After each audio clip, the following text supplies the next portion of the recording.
Hi, everybody. I received an interesting email from an artist named Dries Ketels. I believe he's from the Netherlands, who has a YouTube channel. He makes videos on the art world and the art business. And this time he sent an email that's pretty intriguing and kind of depressing in some ways. I will get right into it. He's talking about five different examples of art world exploitation, and I'm sure I would probably get in trouble if I just read it to you straight up. If you're interested in this type of material, go to Dries, and then his last name is Ketels on YouTube. Look him up. He's there. He has lots of videos. And if you subscribe to his newsletter, you'll receive something like the one I just received. This email, I'll just excerpt part of it, was interesting to me. In part, he starts about talking about Ai Weiwei. And to me, I always had kind of a funny feeling about Ai Weiwei, not because he's, you know, a foreigner or Chinese or whatever. It was almost too perfect. Ai Weiwei was the son of a poet. He's paid some serious dues as an artist. He's been jailed for his artwork by his own country. He and it's like I said, it's almost too perfect. So I'll share with you what Dries has to say about him. He starts out with this intro. Every time an artist makes millions of dollars, the internet goes wild. Um, he spent weeks researching levels of in the art world, and it's not just simple money laundering. He's talking about the usefulness of artists to governments. In the Ai Weiwei example, he gives five different examples. I won't go through all of them because I don't want to just reread a Dries Ketels email and get in trouble for plagiarism. But I wanted to share this with you because I thought it was interesting. Again, I had this kind of not quite creepy feeling, but a feeling of having heard about him, having seen his artwork in Portland at the Museum of Contemporary Craft, uh, reading about him, and so on. I still just had this kind of like feeling that something wasn't quite adding up. So here's what Dries has to say about him. It's the 3rd of April, 2011, and we're in Beijing Capital International Airport. At 6 a.m., the airport looks almost abandoned. This is his intro. Basically, he's saying Ai Weiwei is on his way to Hong Kong, and right before he flies to Hong Kong, he's arrested. He's held in a secret location for 81 days, interrogated twice a day. He has a newborn son. He's not allowed to contact his wife or newborn son. Has no idea whether he'll ever see him again. And yes, it's a justified fear because this is uh, it's a country that does not have the freedoms that many people throughout the globe take for granted. Um, what Ai Weiwei has done most of his artistic career involved criticizing the Chinese government in various ways. This one dramatic one piece that he made was a response to the Chinese government's response to a horrible 7.9 giant earthquake. Official death toll nearly 70,000 people. And Ai Weiwei researches this. He finds that school children were killed in the earthquake because their government built schools collapsed on top of them. But he noticed that the concrete buildings right next to the schools, which were built around the same period, were ones that the party officials themselves used, and those stayed standing. So he made a very heart-wrenching, meaningful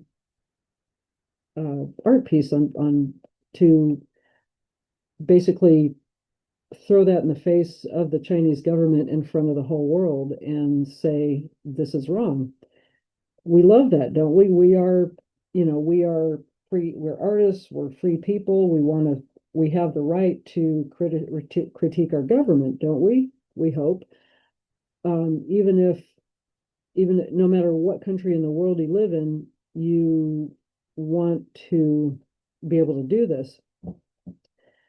So basically, he's effectively calling the Chinese government child killers in public in multiple countries for 3 years straight. In other words, he does this huge installation of children's backpacks in different countries all over the world, and he's just really throwing it in their face. But Dries Ketels points out here's the interesting question that gets to the quintessence of this phenomenon.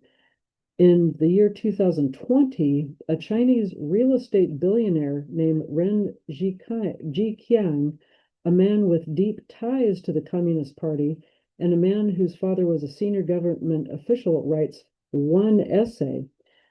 Barely anybody read it.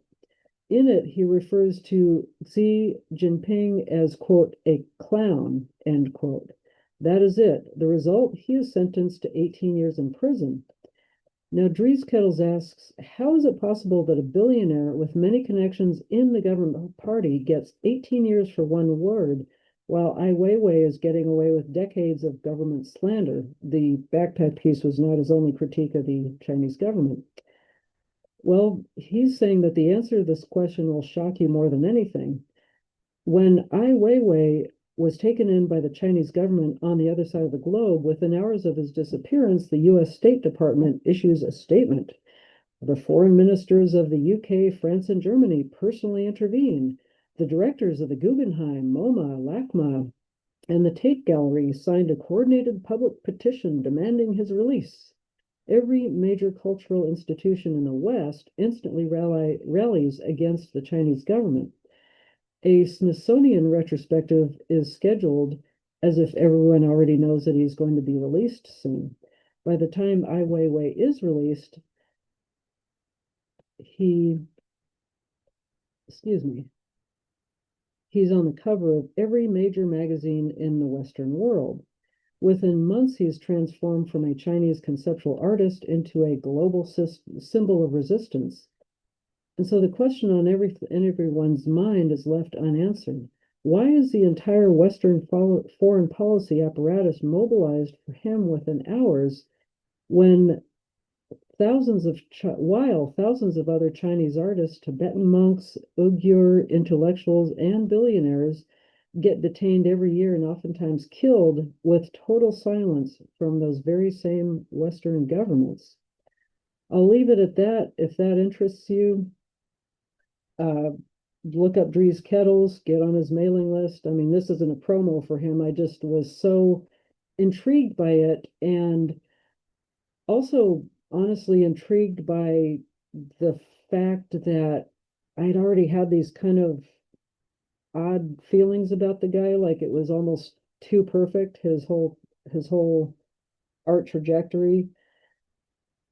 And reading that kind of gave me pause. So I thought, I figure I'll share that with you just as a way to kind of make you wonder about successful artists and question whether if you want to be a famous, successful artist, are you willing to resist potential manipulation or exploitation in that way? He also talks about Mark Rothko, Jean-Michel Basquiat, and some others, and Raphael. Actually, Raphael was a favorite of the Catholic Church in the Renaissance era. So, in any case, don't let that stop you from doing your art, of course, but consider the way that things can be made to work for other purposes for which they may not have been intended. So I do have another video about, it goes way back. It's in the art. It's one of the videos I made on the Patreon page about an artist, a female artist painter who did all the right things. And this is not on a global conspiracy scale or anything crazy like that. It's just the fact that she's almost too popular for her own good. She was on a really perfect trajectory. She went to College of Art in London, probably Goldsmiths College of Art in London. By the time she graduated, she had a gallery and a gallerist who was very, in her corner for her, selling paintings like mad. But she's kind of going nuts because collectors are actually pestering her all the time. I mean, they're texting her and they're making demands on her and they're saying, sell to me, sell to me. And she has no, God knows how they got her phone number, but she, like I said, she's almost too popular for her own good. So another food for thought for, in that crazy, wacky, laugh-a-minute art world. And on that happy note, I thank you for being here. I'll talk to you later and see you next time. Thanks a lot. Bye.